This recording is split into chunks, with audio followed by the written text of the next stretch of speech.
Welcome to exam theory. तो RRB NTPC CBT 1 2021 में total आपके एग्जाम 133 शिफ्ट में कराए गए थे, जिसके सारे मैथ के सॉल्यूशन आपको इस चैनल पर देखने को मिलेंगे। तो आज हम लोग इस वीडियो में 29/1/2021 के शिफ्ट 2 के सारे मैथ के प्रश्नों के सॉल्यूशन इस वीडियो में देखने वाले हैं।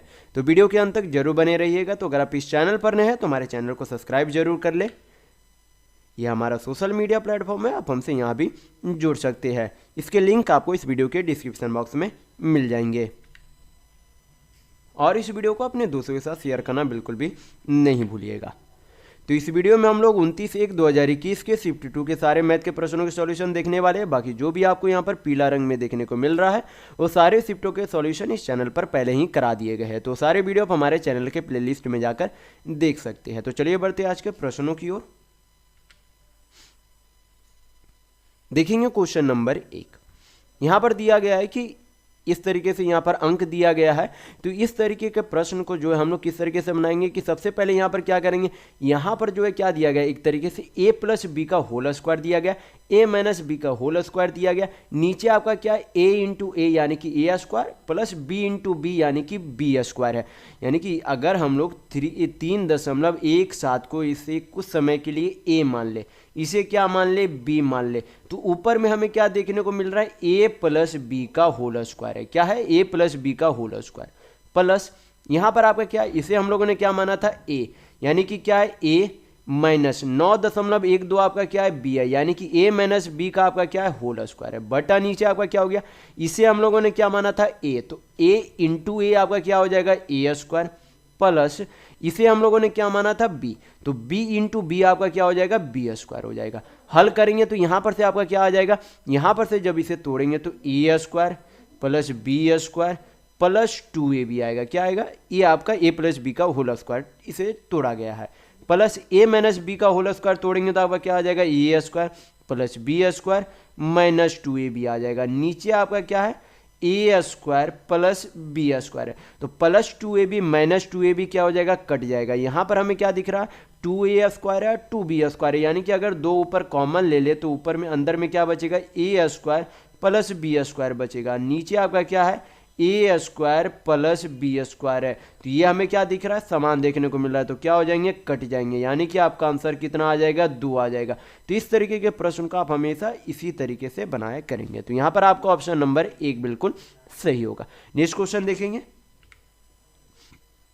Question number 2। यहां पर क्वेश्चन में दिया गया है कि एक आर 700 के बीच की कितनी संख्याएं 17 से पूर्णतः विभाज्य है, यानी कि 1 से लेकर 700 तक ऐसी कितनी संख्याएं जो 17 से पूर्णता यानी कि पूरी तरीके से कटती है। तो इस तरीके के प्रश्न में करना कुछ नहीं होता है। क्या करेंगे हम लोग, 700 को 17 से डिवाइड करेंगे और हम लोग क्या चेक करेंगे, कोशेंट, क्या चेक करेंगे, भागफल चेक करेंगे, यानी कि कोशेंट चेक करेंगे। यानी कि हमें देखना है कि भागफल कितना आ रहा है, हमें जो है रिमाइंडर से मतलब नहीं है, जो आपका भागफल यानी कि कोशेंट आएगा वही आपका क्या होगा, आंसर होगा। तो 17 से डिवाइड करेंगे तो आपका कितना हो जाएगा, 17 चौका 68 4, आपका शेष कितना बचा, 2, तो 0। तो 20 को जब 17 से डिवाइड करेंगे तो कितना आएगा, 1, यानी कि कोशेंट आपका कितना आ गया, 41 आ गया, तो यही आपका क्या होगा, आंसर होगा। तो यहाँ पर आपका ऑप्शन नंबर 4 बिल्कुल सही होगा। तो अगर आपको वीडियो पसंद आ रहा है तो लाइक करते जरूर चलिएगा। नेक्स्ट क्वेश्चन देखेंगे, क्वेश्चन नंबर 3।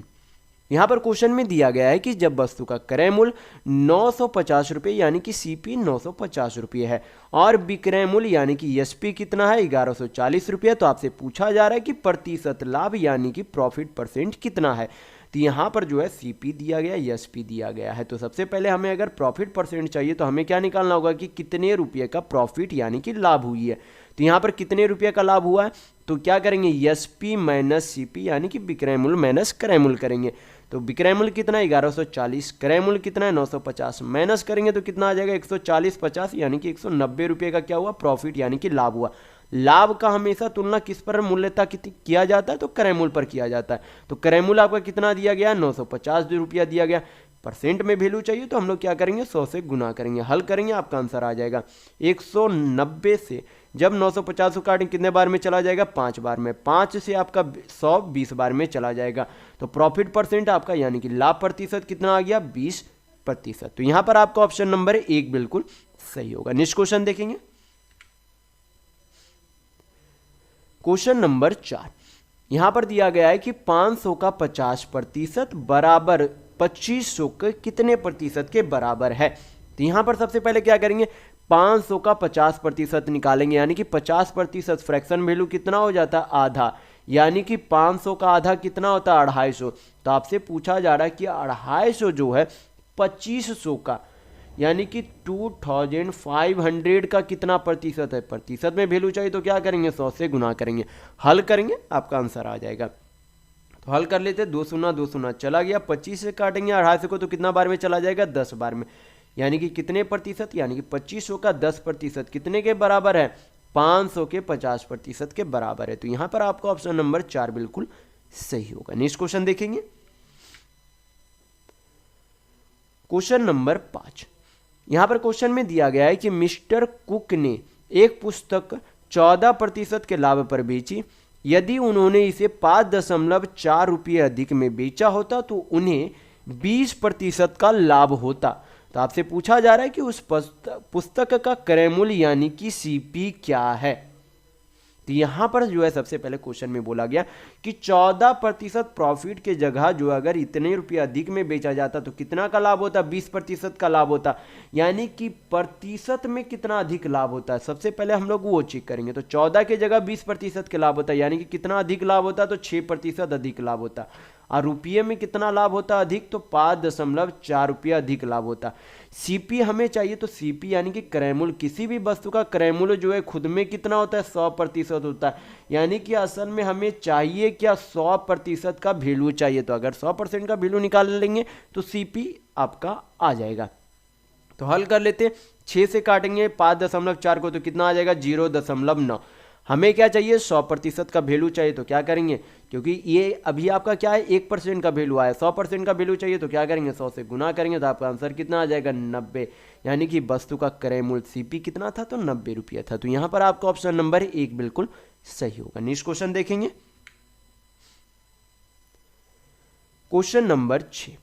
यहां पर क्वेश्चन में दिया गया है कि सचिन जो है 80 किलोमीटर प्रति घंटा की 4 से कार चलाते हुए एक निश्चित दूरी तय करता है और 50 किलोमीटर प्रति घंटा की चाल से स्कूटर चलाते हुए आरंभ बिंदु पर वापस लौटता है। तो पूरी यात्रा के दौरान उसकी औसत चाल दशमलव के 2 अंक तक ज्ञात कीजिए कि कितना आएगा। तो यहाँ पर हमें क्या पता चल रहा है कि सचिन जितनी दूरी गया था स्कूटर से हुआ उतनी दूरी क्या आया, वापस आया, यानी कि दोनों स्थितियों में चाल में परिवर्तन आया, लेकिन डिस्टेंस यानी कि जो दूरी थी वो क्या थी, हमेशा समान थी। तो जब आपकी दूरी समान दिया हुआ रहे और चाल अलग अलग दिया हुआ रहे और आपसे क्या पूछे, एवरेज स्पीड यानी कि औसत चाल पूछे, तो फार्मूला आपको ध्यान रखना होगा। तो फार्मूला आपका क्या हो जाता है, 2 × V1 × V2 by V1 + V2, यानी कि V1 आपका क्या हो गया, पहला चाल, और V2 आपके क्या हो गए, दूसरे चाल हो गए। तो यहाँ पर क्या करेंगे, वैल्यू पुट करेंगे, सिंपल सा क्वेश्चन है, आपका आंसर आ जाएगा। तो 2 × पहले वाली चाल कितनी थी, 80 किलोमीटर प्रति घंटा, दूसरे वाली चाल कितनी थी, 50 किलोमीटर प्रति घंटा, दोनों चालों का योग कितना हो जाएगा, 80 और 50 का, तो 130 हो जाएगा। हल करेंगे, 1 शून्य 1 शून्य चला गया, 80 25 आपका 400, 400 × 2 करेंगे तो कितना आ जाएगा, 800, 800 बटा 13, यानी कि 13 से डिवाइड करेंगे तो आपका कितना आ जाएगा, तो यहाँ पे 13 से डिवाइड करेंगे तो 13 × 78, आपका 2 बचा, तो 20, 13 1, यानी कि 61 दशमलव समथिंग आएगा, यानी कि 61 दशमलव समथिंग आपका एक ही ऑप्शन है। तो आपका यहाँ पर ऑप्शन नंबर 1 बिल्कुल सही होगा। कितना आएगा, 61.54 किलोमीटर प्रति घंटा, ये आपका क्या आएगा, औसत चाल यानी कि एवरेज स्पीड आएगी। नेक्स्ट क्वेश्चन देखेंगे, क्वेश्चन नंबर 7। यहाँ पर क्वेश्चन में दिया गया है 3.14, ये 4 पर आपका क्या है, रेकरिंग है। इससे आपसे क्या पूछा जा रहा है कि इसे क्या करना है, सिंप्लीफाई करना है। तो यहाँ पर जो है सबसे पहले इसे जो हम लोग इस तरीके से लिख सकते हैं कि 3 + 0.14, रेकरिंग आपकी किस पे, सिर्फ 4 पर है। तो सबसे पहले हम लोग क्या करेंगे, इसे सिंप्लीफाई कर लेंगे। सबसे पहले जो है इतने को ये इसे क्या करेंगे, सिंप्लीफाई करेंगे। किस तरीके से करेंगे, सबसे पहले पॉइंट के बाद जो है कितनी संख्या है, 1 4 है, तो 1 4 लिख देंगे, माइनस जितने पर जो रेकरिंग नहीं है, जितने अंक पर रेकरिंग नहीं है उसे क्या कर देंगे, माइनस कर देंगे। तो आपके जो है कितने अंक पर जो है रेकरिंग नहीं है, तो 1 पर रेकरिंग नहीं है तो उसे ना क्या कर देंगे, माइनस कर देंगे, बटा नीचे क्या कर देंगे, कितने पर रेकरिंग है तो 1 अंक पर रेकरिंग है तो उतना 9 लिख देंगे, और डेसिमल के बाद कितने अंक पर रेकरिंग नहीं है तो 1 अंक पर रेकरिंग नहीं है उतना क्या कर देंगे, 0 लिख देंगे। यहाँ पर क्या आ जाएगा, 90 आ जाएगा। हल करेंगे तो आपका कितना आ जाएगा, 3 प्लस ये आपका जो पहले 3 था वो 3 प्लस 14 माइनस 1 तो आपका कितना आ जाएगा 13 बटा आपका कितना आ जाएगा 90। हल करेंगे तो आपका कितना आ जाएगा 3.13 बटा 90। ये आपका क्या आ गया, सिंप्लीफाई होकर आपका आंसर आ गया। तो यहां पर आपका ऑप्शन नंबर 1 बिल्कुल सही होगा। नेक्स्ट क्वेश्चन देखेंगे, क्वेश्चन नंबर 8। यहां पर क्वेश्चन में दिया गया है कि यदि किसी वृत्त की त्रिज्या में 25% की कमी कर दी जाए तो इसके क्षेत्रफल यानी कि एरिया में जो है कितने प्रतिशत की कमी आएगी। तो जब आपका जो है वृत्त की त्रिज्या में कमी या फिर वृद्धि किया जाए और आपका ओवरऑल जो है क्षेत्रफल में वृद्धि या फिर कमी पूछा जाए तो फार्मूला आपका होता है, एक ध्यान रखिएगा, फार्मूला आपका क्या हो जाता है, फार्मूला आपका हो जाता है 2x, जब आपकी यहाँ पर क्या हो, वृद्धि होगा तो 2x plus x square by आपका क्या हो जाता है 100 हो जाता है। ये आपका क्या हो जाता है, वृद्धि होने पर, किस पर होने पर, वृद्धि होने पर ये आपका फार्मूला होगा। जब आपकी कमी होगी, क्या होगी, कमी यानी कि डिक्रीज किया जाएगा उसके त्रिज्या में, तब आपके उसके जो ओवरऑल जो क्षेत्रफल पर जो प्रभाव पड़ेगा उसको क्या करेंगे 2x। अब इसमें क्या हो जाएगा, प्लस की जगह माइनस हो जाएगा, 2x minus x square by क्या हो जाएगा 100 हो जाएगा। तो ये आप ध्यान रखिएगा, यहाँ पर आपके क्या हो रही है, कमी हो रही है, तो कमी हो रही है तो ये वाला आपका फार्मूला लगेगा यहाँ पर। तो x यानी कि 1% कितना है, कमी कितने की हो रही है 25% की, तो 25 दूना आपका कितना हो जाएगा 50 माइनस एक्स स्क्वायर यानी कि कितना हो जाएगा 25 इंटू 25 बटा नीचे आपका कितना हो जाएगा 100 हो जाएगा। हल करेंगे 25 से 100 आपका 4 बार में चला जाएगा, 25 बटा 4 आपका कितना आ जाएगा, डेसिमल में आपका आ जाएगा 25 यानी कि 25 को 4 से डिवाइड करेंगे, 4 छक 24, 4 दूनी 8, 4 पचे 25, 4 पचे 20, तो आपका कितना आ गया यहाँ पर से अंतर, तो यहाँ पर से आपके आ जाएंगे 43.75 यानी कि इतने प्रतिशत की क्या हो गई, एरिया में इतने प्रतिशत की ओवरऑल कमी हो गई। तो यहाँ पर आपका ऑप्शन नंबर 4 बिल्कुल सही होगा। नेक्स्ट क्वेश्चन देखेंगे, क्वेश्चन नंबर 9। यहाँ पर क्वेश्चन में दिया गया है कि पहली 15 प्राकृतिक संख्याओं का समानांतर मध्य यानी कि माध्य यानी कि एक तरीके से आपसे पूछा जा रहा है कि पहली 15 प्राकृतिक संख्याओं का औसत क्या होगा। तो आपको एक फार्मूला होता है जो कि ध्यान रखिएगा, तो लगातार प्रथम प्राकृतिक संख्याओं का अगर आपसे औसत यानी कि माध्य पूछ लिया जाए तो माध्य निकालने का फार्मूला क्या हो जाता है, n प्लस 1/2 हो जाता है। क्या हो जाता है, n प्लस 1/2। n आपके यहाँ पर क्या हो जाते हैं, नंबर ऑफ टर्म्स होते हैं, क्या हो जाते हैं, नंबर ऑफ टर्म्स यानी कि कितने प्राकृतिक संख्याएं आएंगे। तो यहाँ पर कितने प्राकृतिक संख्या आएंगे 15, तो यहाँ पर n का वैल्यू कितना हो जाएगा 15 प्लस 1/2, तो 15 1 16, 16/2 यानी कि कितना हो जाएगा 8। तो पहली 15 प्राकृतिक संख्याओं का औसत यानी कि माध्य आपका 8 आएगा। तो यहाँ पर आपका ऑप्शन नंबर 2 बिल्कुल सही होगा। नेक्स्ट क्वेश्चन देखेंगे, क्वेश्चन नंबर 10। यहाँ पर क्या दिया गया है, यहाँ पर संख्याएं दी गई है जैसे कि 53,736 में 7 का स्थानीय मान और आंकिक मान यानी कि प्लेस वैल्यू और फेस वैल्यू का योग क्या होगा। तो प्लेस वैल्यू जो है 7 का कितना यहाँ पर है 7 यहाँ पर आपका, तो प्लेस वैल्यू आपका कितना हो जाएगा 700 और आंकिक मान यानी कि फेस वैल्यू आपका कितना हो जाएगा 7। पूछा क्या जा रहा है, दोनों का योग, तो 700 प्लस 7 करेंगे तो कितना हो जाएगा 707 यानी कि आपका ऑप्शन नंबर 3 बिल्कुल सही होगा। नेक्स्ट क्वेश्चन देखेंगे,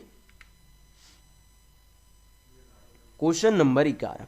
यहाँ पर क्वेश्चन में दिया गया है कि यदि एक वर्ग की भुजा 3 गुना कर दी जाती है तो परिणामी वर्ग और मूल वर्ग के क्षेत्रफल का अनुपात क्या होगा।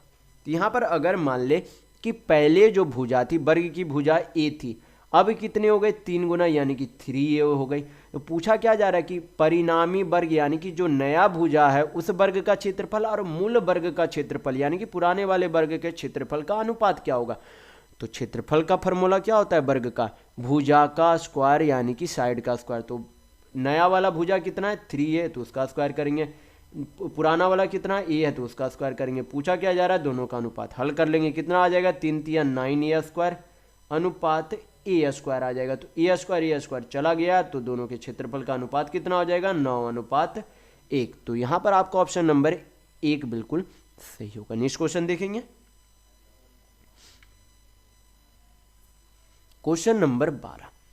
यहां पर क्वेश्चन में दिया गया कि वह छोटी से छोटी संख्या बताइए जो 10, 14, 28 से विभाज्य और एक क्या है, पूर्ण वर्ग है। क्या है, एक पूर्ण वर्ग है। तो सबसे पहले हम लोग जो है इस तरीके के प्रश्न को सबसे बेहतर तरीका होता है कि बाई ऑप्शन हल करेंगे। और आपसे क्या बोला गया सबसे पहले कि सबसे छोटी से छोटी संख्या बताइए। तो हम लोग छोटी से छोटी संख्या शुरू करते हैं। तो सबसे छोटा ऑप्शन में सबसे छोटा अंक कौन सा, 140 है। लेकिन क्या ये पूर्ण वर्ग है, तो नहीं है। तो पहले ही आपका क्या हो गया, हट गया। फिर इससे बड़ी संख्या कौन सी है, 4900। 4900 आपका क्या है, पूर्ण वर्ग है, किसका, 70 का है। अब हम लोग चेक करेंगे क्या ये 10 से, 14 से और 28 से पूर्णतः विभाज्य है। अगर तीनों से विभाज्य हो जाएगी तो यही आपका आंसर होगा। तो 10 से तो पूर्णतः विभाज्य है, क्योंकि 10 से डिवाइड करेंगे तो ये पूर्णतः कटेगी। 14 से डिवाइड करेंगे तो 14 तिया 42, 14 25 70, यानी कि 370 बार में ये कटेगी 14 से भी। 28 से काटेंगे तो आपको कितने बार में चला जाएगा, 14 से कट रही है तो ये आपका 2 से भी कटेगी, यानी कि 28 से भी कटेगी। तो ये संख्या 28 से भी कट रही है। तो ये तो आपका छोटी से छोटी संख्या ऑप्शन में भी है, पूर्ण वर्ग भी है, और आपके क्या इन तीनों अंकों से भी कट रही है, यानी कि यही आपका क्या होगा, आंसर होगा। तो यहाँ पर आपका ऑप्शन नंबर 2 बिल्कुल सही होगा। बाकी आपको कुछ भी करने की ज़रूरत नहीं है। बाकी आपका ऑप्शन नहीं हो सकता और नहीं हो सकता, क्योंकि छोटी से छोटा पूछा जा रहा था। तो छोटा से छोटा ये आपका यही आंसर होगा। नेक्स्ट क्वेश्चन देखेंगे, क्वेश्चन नंबर 13। यहां पर क्वेश्चन में दिया गया है कि यदि किसी बहुभुज के अंतःकोण एवं बाह्य कोणों का अंतर 36 डिग्री है, तो आपसे पूछा जा रहा है कि तो बहुभुज में भुजाओं की संख्या ज्ञात कीजिए कि कितना होगा। तो सबसे पहले तो आपको अंतःकोणों का फॉर्मूला पता होना चाहिए, फिर बाह्य कोणों का फॉर्मूला पता होना चाहिए। तो अंतःकोण का फॉर्मूला क्या हो जाता है, n-2 इंटू 180 बाई क्या हो जाता है, n हो जाता है। माइनस आपका क्या हो जाएगा, अंतःकोण, क्योंकि अंतर बोला जा रहा है दोनों का। तो बाह्य कोण कितना, बाह्य कोण का फॉर्मूला क्या हो जाता है, 360/n हो जाता है। और दोनों के बहुभुज के भुजाओं की संख्या, कोणों का जो अंतर कितना दिया गया है यहाँ पर, 36 दिया गया। कितना दिया गया, 36 दिया गया। अब क्या करेंगे, यहाँ पर हल करेंगे, n का जो वैल्यू आएगा वही आपका क्या होगा, आंसर होगा। यहाँ पर क्या करेंगे, 36 से 360 काटेंगे 10 बार में, यहाँ पर ये कितने बार में चला जाएगा, 5 बार में।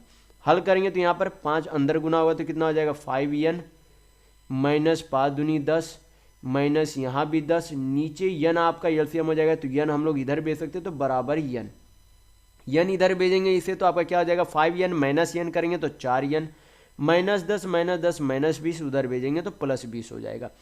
4 से 20 काटेंगे कितने बार में चला जाएगा, 5 बार में, यानी n का वैल्यू कितना आ गया, 5। तो यहाँ पर बहुभुज में भुजाओं की संख्या कितनी आ गई आपकी, 5। तो यहाँ पर आपका ऑप्शन नंबर 3 बिल्कुल सही होगा। नेक्स्ट क्वेश्चन देखेंगे, क्वेश्चन नंबर 14। यहाँ पर क्वेश्चन में दिया गया है कि 19/300 को 20 से विभाजित करने पर शेषफल यानी कि रिमाइंडर कितना प्राप्त होगा। तो क्या करेंगे, सबसे पहले 19 को हम लोग क्या लिख सकते हैं, 20 माइनस 1 लिखा जा सकता है, क्योंकि 20 माइनस 1 आपका 19 ही होता है। पावर आपका कितना है, 300। डिवाइड किससे करना है, 20 से करना है। तो जब 20 से हम इधर 20 को डिवाइड करेंगे तो क्या हो जाएगा, ये पूर्णतः डिवाइड हो जाएगा। लेकिन -1 को डिवाइड करेंगे तो क्या आ जाएगा, रिमाइंडर -1 आएगा। यानी कि -1 पर रिमाइंडर पे पावर कितना बचेगा, 300। तो 1 पर पावर 300 करेंगे, इसे तोड़ेंगे तो आपका क्या हो जाएगा, +1 आ जाएगा। यानी कि रिमाइंडर आपका यहाँ पर से कितना आ गया, शेषफल यहाँ पर से आपका +1 आएगा। तो यहाँ पर आपका ऑप्शन नंबर 3 बिल्कुल सही होगा। नेक्स्ट क्वेश्चन देखेंगे, क्वेश्चन नंबर 15। यहां पर क्वेश्चन में दिया गया है कि यदि एक चतुर्भुज के कोण 4:9:11:12 के अनुपात में है तो सबसे बड़े कोण का मान इनमें से किसके बराबर होगा। तो सबसे पहले तो आपको पता होना चाहिए कि कोई भी चतुर्भुज यानी कि क्वाड्रिलेटरल है, उनके सभी कोणों का सम जो है कितना होता है, 360 डिग्री होता है। कितना होता है, 360 डिग्री होता है। और यहाँ पर जो यूनिट का सम कितना हो जाएगा, तो सभी को जोड़ेंगे तो 12 और 11, पहले यहाँ पर जोड़ लेते, 11 9 20, 20 4 24, 24 और 12 आपका कितना हो जाएगा, 36। यानी कि 36 यूनिट का वैल्यू कितने के बराबर है, 360 डिग्री के बराबर। तो एक यूनिट का वैल्यू कितना हो जाएगा, 10 डिग्री। पूछा क्या जा रहा है, सबसे बड़ा कोण पूछा जा रहा है। तो सबसे बड़ा कोण किसका मान होगा, जिसका यूनिट में सबसे बड़ा वैल्यू है। तो सबसे बड़ा यूनिट 12 यूनिट है। तो अगर एक यूनिट का वैल्यू 10 डिग्री है तो 12 यूनिट का वैल्यू कितना हो जाएगा, 12 इंटू 10 करेंगे तो कितना हो जाएगा 120 डिग्री, यानी कि सबसे बड़ा कोण कितना 120 डिग्री। तो यहाँ पर आपका ऑप्शन नंबर 2 बिल्कुल सही होगा। नेक्स्ट क्वेश्चन देखेंगे, क्वेश्चन नंबर 16। यहाँ पर क्वेश्चन में दिया गया है कि चाय के मूल्य में 20% की वृद्धि होने पर घर में चाय के उपभोग में कितने प्रतिशत की कमी की जानी चाहिए जिससे बजट समान रहे। तो यहाँ पर जो है कोई भी जो है किसी भी चीज़ की कीमत खुद में कितनी रही होगी, पहले 100%, उसमें कितनी हो गई 20% की वृद्धि हो गई, यानी कि वृद्धि कितनी हो गई 20% की। वृद्धि होकर हुआ वस्तु का दाम कितना हो गया, कोई भी वस्तु का दाम खुद में 100% हो रहा है, वृद्धि होकर कितना हो गई होगी 100 + 20%, यानी कि नया कितना हो गया 120%। वृद्धि यानी कि अब क्या करना है 120 में कमी कितने का करना है, जितने की वृद्धि उतने की अब क्या करना है कमी करना है। लेकिन किस में कमी करेंगे, जो नया आपका नया कीमत वृद्धि होकर बना उसमें अब कमी करना होगा। तो कमी कितना करना है 20 का, कितने में 120 में, प्रतिशत में वैल्यू चाहिए तो क्या करेंगे 100 से गुना करेंगे, हल करेंगे आंसर आ जाएगा। 20 से काटेंगे 120 6 बार में चला जाएगा, 100/6 यानी कि पूर्णांक में कितना आ जाएगा 16.2/3%। ये क्या आ जाएगा, इतने प्रतिशत की कमी करनी होगी। तो यहाँ पर आपका ऑप्शन नंबर 2 बिल्कुल सही होगा। नेक्स्ट क्वेश्चन देखेंगे, क्वेश्चन नंबर 17। यहाँ पर क्वेश्चन में दिया गया है कि 6,000 रुपये के मूलधन पर 10% वार्षिक ब्याज की दर से 2 वर्ष का चक्रवृद्धि ब्याज ज्ञात कीजिए कि कितना होगा। तो यहाँ पर जो है सबसे पहले मैं आपको जो है 3 चीज़ यहाँ पर याद करने के लिए बोलूँगा कि यहाँ पर जब भी आपका चक्रवृद्धि ब्याज रहे और रेट यानी कि दर आपका 10% रहे,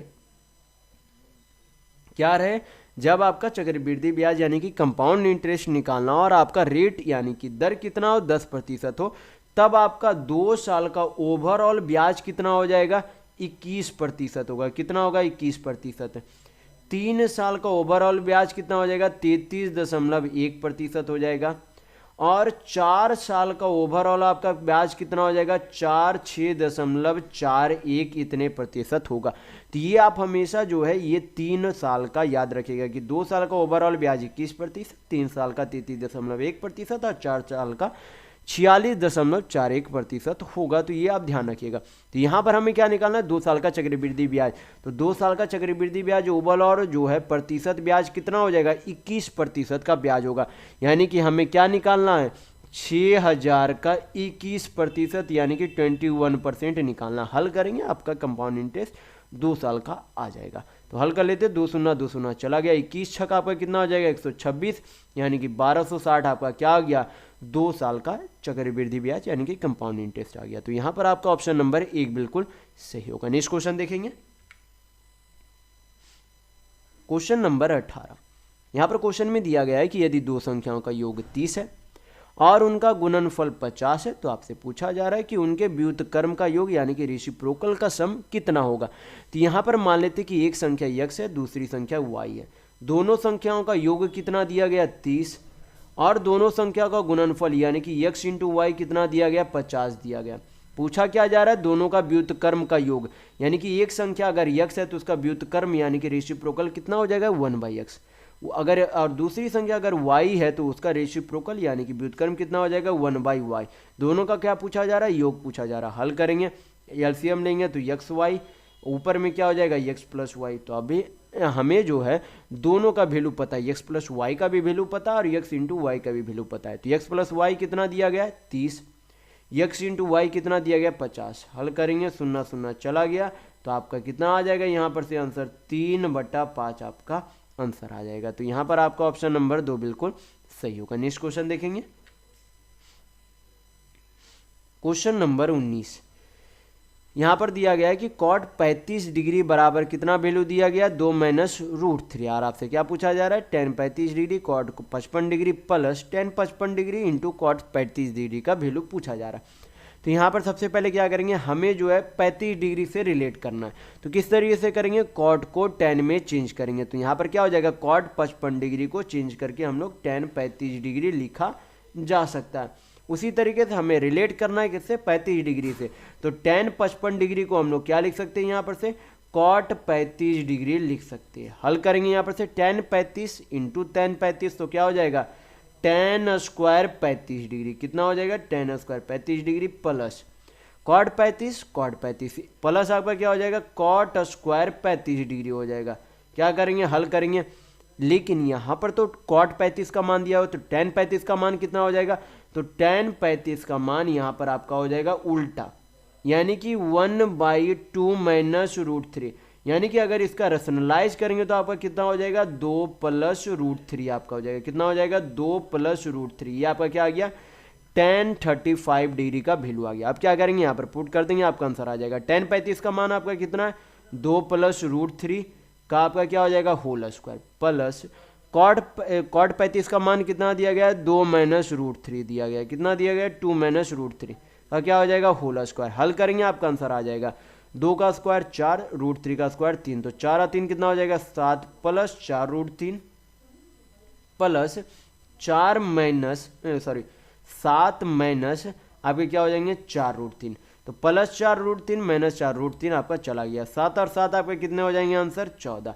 तो यहाँ पर आपका ऑप्शन नंबर 1 बिल्कुल सही होगा। नेक्स्ट क्वेश्चन देखेंगे,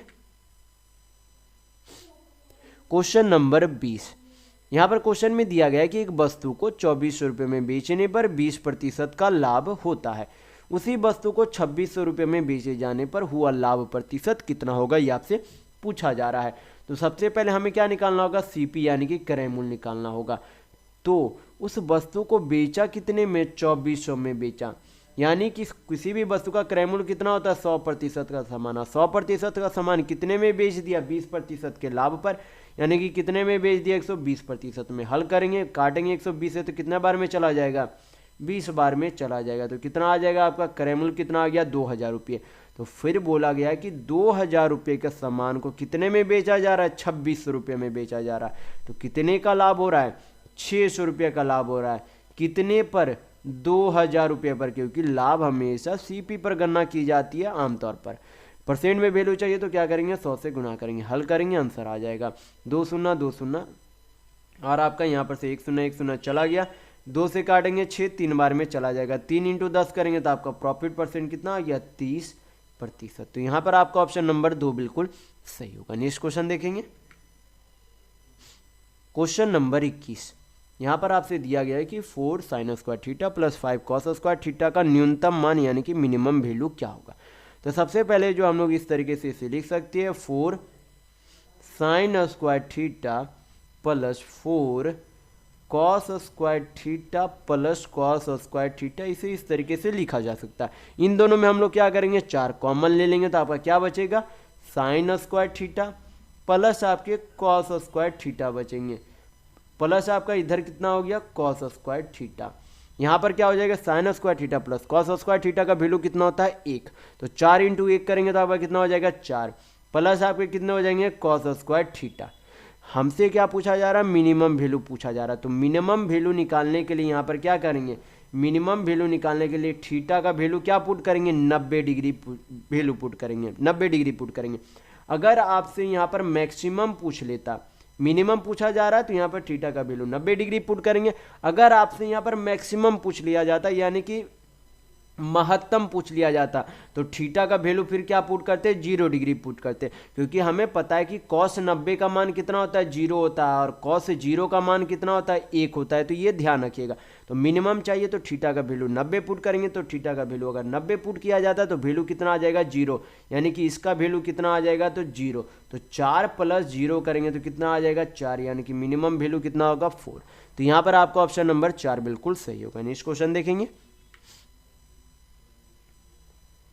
क्वेश्चन नंबर 22। ये आपका क्या है लॉग वाले क्वेश्चन है। यहाँ पर y बराबर क्या दिया गया x/2 + a पर पावर z है।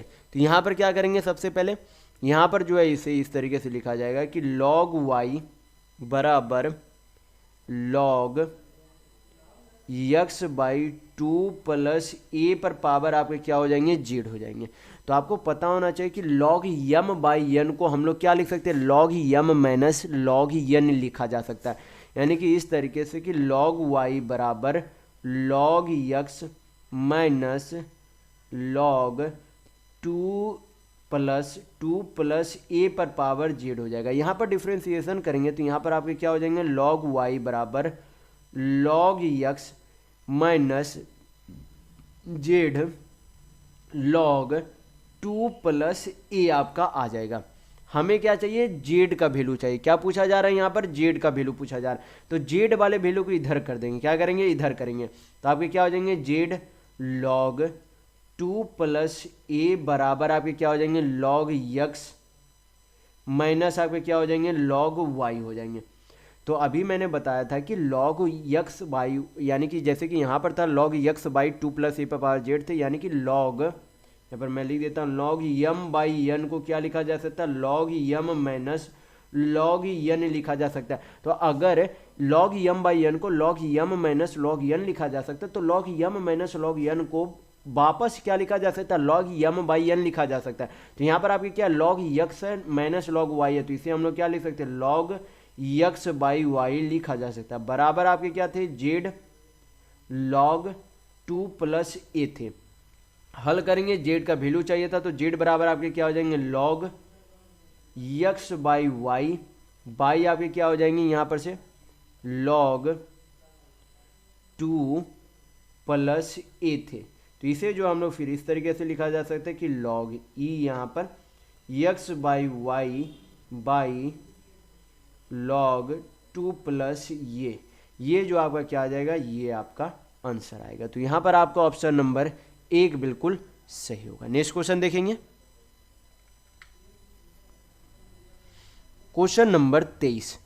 यहाँ पर क्या दिया गया, अंडर रूट 2401 बटा एक्स बराबर एक्स बाई 6.25 दिया गया। और आपसे क्या पूछा जा रहा है, एक्स का वैल्यू यानी कि मान पूछा जा रहा है। तो क्या करेंगे, सिंप्लीफाई करेंगे, आसानी से आपका आंसर आ जाएगा। तो ये जो आपका किसका स्क्वायर है, आपका 49 का स्क्वायर है। 2401 आपका किसका स्क्वायर होता है, 49 का, बटा एक्स बराबर एक्स 6 दशमलव कितना आपका 25 है।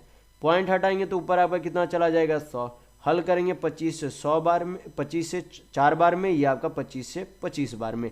एक्स इंटू एक्स करेंगे तो एक्स स्क्वायर बराबर 49 इंटू 25 बटा कितना हो जाएगा 4।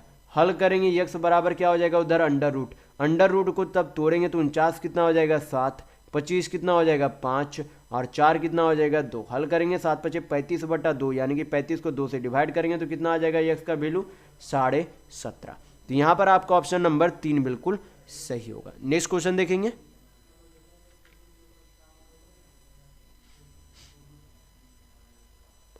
Question number 24।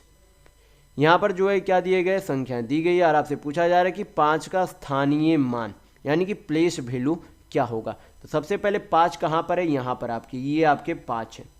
तो 5 है, 5 के बाद जितने अंक हैं उतना ही क्या हो जाएगा, 10 पर पावर होगा। तो कितने अंक है, 1 2 3 4 5 6 7, यानी कि 10 पे पावर कितना हो जाएगा 7, यानी कि 5 का प्लेस वैल्यू कितना होगा 5 × 10 पे पावर 7। तो यहाँ पर आपका ऑप्शन नंबर 1 बिल्कुल सही होगा। नेक्स्ट क्वेश्चन देखेंगे, क्वेश्चन नंबर 25। यहाँ पर क्या दिया, पूछा जा रहा है कि 4.17 घंटे को घंटा, मिनट और सेकेंड के रूप में किस प्रकार लिखा जा सकता है। तो सबसे पहले 4.17 घंटा, यानी कि ये आपका क्या है 4 घंटा है। ये तो पहले ही आपका 4 घंटा अलग हो गया। फिर आपके कितने 0.17, ये भी आपका क्या है घंटा है। तो पहले क्या करेंगे, इसे मिनट में चेंज करेंगे। तो घंटा को मिनट में चेंज करने के लिए किससे गुना करते हैं, 60 से। पॉइंट हटाएंगे, नीचे 100, 1 0 चला गया, 17 छक्का आपका कितना हो जाता है 2 तक से, यानी कि 102 बटा कितना हो गया 10, कितना हो गया 10, यानी कि डेसिमल में कितना आ जाएगा 10.2, यानी कि यहाँ पर से अलग आपका कितना हो गया, यहाँ से अभी तक अलग हो गया 4 आवर 10 मिनट।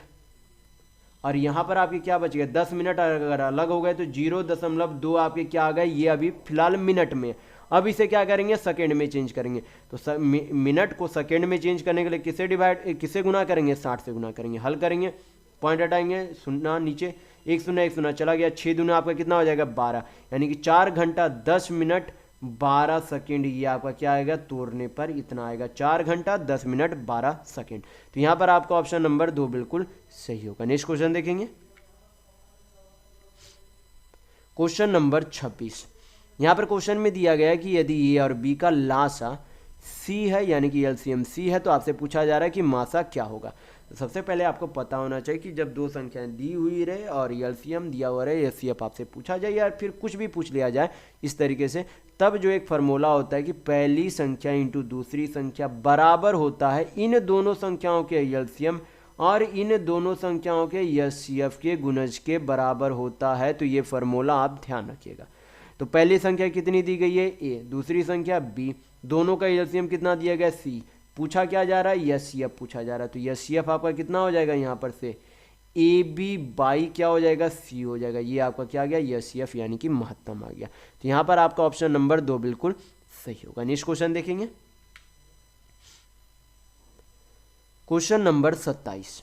यहाँ पर क्वेश्चन में दिया गया है कि ए अकेले एक कार्य को 30 दिन में पूरा कर सकता है, वह 6 दिन तक उस कार्य को करता है, फिर बी जो है उसे 24 दिन में पूरा करता है। तो आपसे पूछा जा रहा है कि ए और बी मिलकर उस कार्य को कितने दिनों में पूरा कर सकते हैं। तो यहाँ पर सबसे पहले बोला गया कि ए जो है कुल कार्य को 30 दिनों में पूरा कर सकता है और ए ने जो है काम को शुरू किया और कितने दिन तक काम किया, 6 दिन तक काम किया। तो ए जो है टोटल काम 30 दिन में कर सकता था लेकिन 6 दिन काम किया तो बचा, यानी कि ए जो है कितने दिन का काम छोड़ कर गया। तो ए जो है अपना यानी कि ए जो है जितना काम छोड़ा, यानी कि ए जो है जितना काम छोड़ चुका था अगर उसे करता तो उसे 24 दिन और लगता। लेकिन फिर बोला गया है कि यानी कि ए जो है अपने 24 दिन का काम छोड़कर गया तो बी भी जो है उस काम को कितने दिनों में किया, 24 दिनों में ही किया। यानी कि अगर ए को उसी काम को करने में जितना समय लग रहा था, यानी कि ए को अगर बचे हुए काम को करने में जितना समय लगता उसी शेष काम को करने में बी भी क्या कर रहा है, उतना ही समय ले रहा है। यानी कि यहाँ पर से हमें पता चल रहा है कि दोनों की क्या इफिशियंसी यानी कि कार्य क्षमता बराबर है। तो अगर कार्य क्षमता यानी कि इफिशियंसी बराबर है तो दोनों ने क्या किया होगा, दोनों की अगर कार्य क्षमता बराबर है तो दोनों जो काम करेगा उस काम को करेगा तो दोनों बराबर समय में ही काम करेगा। यानी कि ए अगर 30 दिन में उस काम को अकेले कर सकता है तो बी भी उस काम को अकेले 30 दिनों में पूरा कर सकता है। तो अगर दोनों 30 दिन में पूरा करता है तो आपसे पूछा क्या गया कि दोनों मिलकर कितने दिनों में काम को पूरा करेंगे। तो अगर दोनों कोई दो अलग अलग व्यक्ति उस काम को एक ही समय में पूरा करते हैं यानी कि बराबर समय में पूरा करते हैं, तो अगर दोनों मिलकर काम करेंगे तो जो आपका समय रहता है उसका क्या हो जाता है, आधा समय हो जाता है। यानी कि दोनों अगर 30 दिन में काम करें तो अगर दोनों मिलकर काम करेंगे तो कितना दिन में कर लेंगे, 30 का आधा यानी कि 15 दिनों में काम को पूरा कर लेंगे। तो यहाँ पर आपका ऑप्शन नंबर 4 बिल्कुल सही होगा। तो आप ध्यान रखिएगा कि जब दो लोग बराबर समय लेते हैं तो दोनों मिलकर अगर काम करेंगे तो जितना समय लिया जाता अकेले अकेले उसका आधा समय लिया जाएगा। नेक्स्ट क्वेश्चन देखेंगे, क्वेश्चन नंबर 28। यहां पर क्वेश्चन में दिया गया है कि रवि की आयु उसकी पत्नी की आयु से 5 वर्ष अधिक है, जिसकी आयु उसकी पुत्री की आयु से 5 गुनी है। तो 3 वर्ष पहले उसकी पुत्री की आयु 4 वर्ष थी। तो आपसे पूछा जा रहा है कि रवि का वर्तमान आयु क्या है। तो पहले तो रवि, उनकी वाइफ, फिर जो है इसकी डॉटर, क्या पुत्री। तो यहाँ पर बोला गया कि पुत्री का मान लेते कि यक्स उम्र है, इसका जो है 5 गुना, कौन थी, वाइफ यानी कि आपकी पत्नी, और ये जो आपकी रवि थी वो क्या थी, उसकी वाइफ से 5 वर्ष बड़ी थी। यानी कि 5 वर्ष बड़ी तो कितनी हो जाएगी, 5x + 5। और फिर यहाँ पर बोला गया है कि 3 वर्ष पहले जो है पुत्री की आयु कितनी थी, 4 वर्ष थी। यानी कि उसकी जो है पुत्री की जो है वर्तमान आयु कितनी हो जाएगी, अगर 3 वर्ष पहले 4 वर्ष थी तो वर्तमान आयु कितनी हो जाएगी, 4 + 3 यानी कि उसकी बेटी की जो है वर्तमान आयु कितनी है, 7 साल की है। कितनी है, 7 साल की है। पूछा क्या जा रहा है, रवि का वर्तमान आयु पूछा जा रहा है। तो क्या करेंगे, यक्स का वैल्यू यहाँ पर 7 पुट करेंगे, आपका आंसर आ जाएगा। तो कितना हो जाएगा, 7 × 5 = 35, 35 और 5 आपका कितना हो जाएगा, 40। यानी कि रवि का वर्तमान आयु कितना है, 40 है। तो यहाँ पर आपका ऑप्शन नंबर 2 बिल्कुल सही होगा। नेक्स्ट क्वेश्चन देखेंगे, क्वेश्चन नंबर 29। यहाँ पर क्वेश्चन में दिया गया है कि वह बड़ी से बड़ी संख्या बताइए जिससे 128, 303 और 247 को विभाजित करने पर क्रमशः 4, 7 और 19 शेष बचता है। तो यहाँ पर क्या करेंगे, इस तरीके के प्रश्न में करना कुछ नहीं होता। यहाँ पर क्या करेंगे, जो सबसे पहले आपका रिमाइंडर यानी कि जो शेष यहाँ पे विभाजित करने पर जो आपका शेष बच रहा है उसे क्या करेंगे, पहले ही इस संख्या से माइनस कर देंगे। जैसे कि यहाँ पर क्या करेंगे, -4 कर देंगे, इसमें -7 कर देंगे, यहाँ पर -19 कर देंगे। तो आपका कितना आ जाएगा, यहाँ पर से आपके आ जाएंगे, यहाँ पर से आपके 124, यहाँ पर माइनस करने पर आपके कितने आ जाएंगे 296, और यहाँ पर माइनस करने पर आपके कितने आ जाएंगे 228 आ जाएंगे। कितने आ जाएंगे 228। अब हमें क्या चेक करना है कि इन तीनों संख्याओं में कौन सा ऑप्शन आपको पूर्णतः विभाजित कर रहा है। जो आपको पूर्णतः विभाजित करेगा वही आंसर होगा।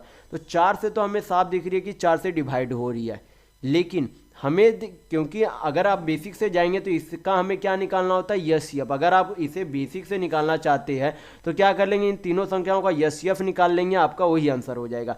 तो हम लोग क्या करेंगे, बाय ऑप्शन, इसे सबसे बेहतर तरीका होगा कि बाय ऑप्शन से चेक कर लेते कि कौन सी संख्या से पूर्णतः कट रही है, वही आपका आंसर होगा। तो 4 से तो ये कट रही है, बाकी ये तो आपका क्या होगा एचसीएफ यहाँ पर, क्योंकि 4 से तीनों कटेगी तो ये आपका आंसर ऑप्शन नंबर 1 बिल्कुल सही होगा। बाकी ऑप्शन भी आप चेक करके देख लीजिए कि कट रही है या नहीं। तो 7 से काट कर देखेंगे तो 7 से 124 नहीं कटेगी, यानी कि ये नहीं होगा। 5 से 124 नहीं कटेगी, ये नहीं होगा। 6 से 124 नहीं कटेगी, यानी कि ये भी आपका ऑप्शन नहीं होगा। तो ऑप्शन आपका 1 बिल्कुल सही है। नेक्स्ट क्वेश्चन देखेंगे, क्वेश्चन नंबर 30। यहाँ पर क्वेश्चन में दिया गया है कि राम अकेले एक कार्य को 20 दिन में पूरा कर सकता है, जबकि श्याम अकेले उसी कार्य को 30 दिन में पूरा कर सकता है। तो वे एक साथ मिलकर काम करते हैं, तो उन्हें कार्य पूरा करने में कितना दिन लगेंगे, ये आपसे पूछा जा रहा है। तो सिंपल सा क्वेश्चन है। यहाँ पर क्वेश्चन में क्या दिया गया कि राम जो अकेले 20 दिन में पूरा कर सकता है, श्याम 30 दिन में पूरा कर सकता है। 20 और 30 का एलसीएम कितना हो जाएगा 60। 60 को 20 से डिवाइड करेंगे 3, 30 से डिवाइड करेंगे कितना आ जाएगा 2।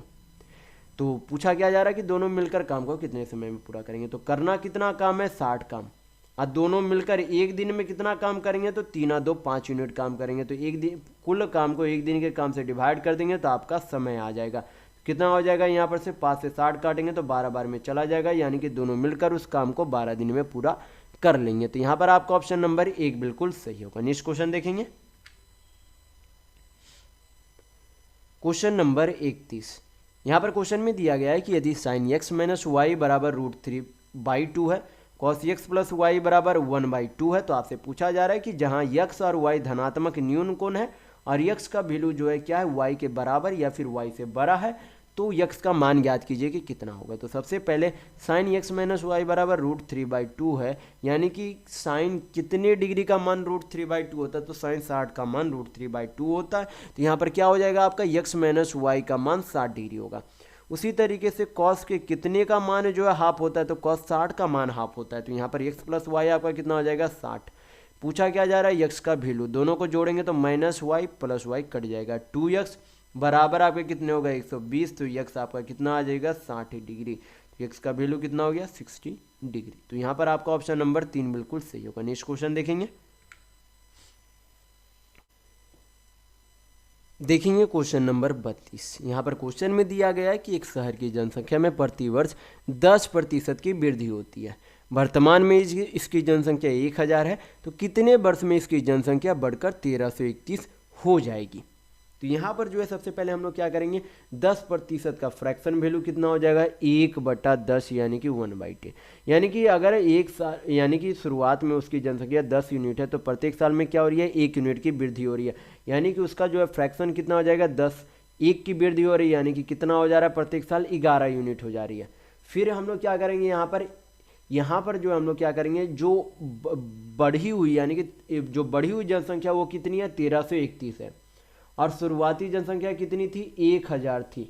तो यहाँ पर हम लोग क्या करें, यानी कि इस पर जो है कितना पावर बैठाया जाए, कितना पावर, ये जो पावर आपका रहता है क्या रहता है टाइम रहता है, यानी कि कितना पावर बैठाया जाए कि इतने के बराबर हो जाए। तो यहाँ पर जब आप देखेंगे तो 1331 किसका क्यूब होता है 11 का, और सॉरी यहाँ पर 100 नहीं 1000 आपका है, और 1000 जो है किसका क्यूब होता है 10 का, यानी कि यहाँ पर ये क्या है आपका 11/10 का क्यूब है। तो यहाँ पर ये जो पावर t था वो कितना आ गया, यहाँ पर 3 आ गया, यानी कि समय कितना समय लगा, तो 3 साल लगा। तो यहाँ पर आपका ऑप्शन नंबर 1 बिल्कुल सही होगा। नेक्स्ट क्वेश्चन देखेंगे, क्वेश्चन नंबर 33, यहाँ पर जो है क्या है, आपके ग्राफ के क्वेश्चन है। ग्राफ में क्या दिया गया, फुटबॉल का प्रतिशत दिया गया, हॉकी का प्रतिशत दिया गया, क्रिकेट प्रतिशत, टेनिस, और यहाँ पर ये बॉक्सिंग का निकाल लेते कि कितना प्रतिशत है, 25, 25, 50, 70, 85, यहाँ पर ये 15%, यानी कि बॉक्सिंग जो है कितने प्रतिशत खेलते हैं, 15% खेलते। तो फिर यहाँ पर बोला गया है कि दिए गए पाई चार्ट में यदि 300 खिलाड़ियों द्वारा 5 अलग अलग खेलों का चयन किया जाता है तो कितने खिलाड़ी जो है बॉक्सिंग का चयन किया, यानी कि बॉक्सिंग के लिए कितने खिलाड़ी चयनित किए गए हैं। तो कुल संख्या कितने हैं, 300, यानी कि हमें क्या निकालना है, 300 का 15% निकालना है। सिंपल सा क्वेश्चन है, हल करेंगे आंसर आएगा 2 शून्य 2 शून्य, चला गया 15, तो आपका कितना हो जाएगा 45, यानी कि 45 ऐसे खिलाड़ी है जिन्हें बॉक्सिंग के लिए चुना गया। तो यहाँ पर आपका ऑप्शन नंबर 3 बिल्कुल सही होगा। नेक्स्ट क्वेश्चन देखेंगे, क्वेश्चन नंबर 34, यह आपका क्या है, ग्राफ का क्वेश्चन है। तो यहाँ पर क्या बोला जा रहा है कि दिया गया आरेख 2 कॉपीराइट कॉरपोरेट निकायों ए और बी द्वारा वर्ष 2015 से 2018 तक अर्जित प्रतिशत लाभ को दर्शाता है। यदि ए का व्यय 60 लाख रुपये था और 2018 में ए की आय कितनी थी, आपसे पूछा जा रहा है। तो 2018 में ये जो आपका ग्राफ दिया गया वो क्या दिया गया है, अर्जित लाभ प्रतिशत दिया गया, यानी कि ए जो आपका कौन है, ये जो ब्लू वाला है, ब्लू वाला जो आपका है वो आपका ए है। तो ए में जो है 2018 में लाभ कितने का हुआ था, 65% का, और व्यय कितना था, व्यय ए के द्वारा 60 लाख किया गया था और उस पर प्रॉफिट कितना हो रहा था, 65% का, यानी कि 65% का फ्रैक्शन वैल्यू कितना होगा, 13/20, यानी कि 20 यूनिट का सामान 13 यूनिट के लाभ में, यानी कितने में बेच दिया गया था, 33 यूनिट में। हल करेंगे आपका आंसर आ जाएगा, 20 से 60 3 बार में चला जाएगा, तो 33 से आपका कितना हो जाएगा, 99, यानी कि ए का जो है आय यानी कि इनकम कितना था, तो 99 लाख थी, कितने थी, 99 लाख। तो यहाँ पर आपका ऑप्शन नंबर 3 बिल्कुल सही होगा। तो इस वीडियो में बस इतना ही। अगर आपको वीडियो पसंद आए तो लाइक कीजिएगा, नए हैं तो चैनल को सब्सक्राइब जरूर कर लीजिएगा। यह हमारा सोशल मीडिया प्लेटफॉर्म है, आप हमसे यहाँ भी जुड़ सकते हैं। इसके लिंक आपको इस वीडियो के डिस्क्रिप्शन बॉक्स में मिल जाएंगे। और इस वीडियो को अपने दोस्तों के साथ शेयर करना बिल्कुल भी नहीं भूलिएगा। तो वीडियो में बस इतना ही। वीडियो के अंत तक बने रहने के लिए बहुत बहुत धन्यवाद। आशा करता हूँ आपका दिन शुभ हो।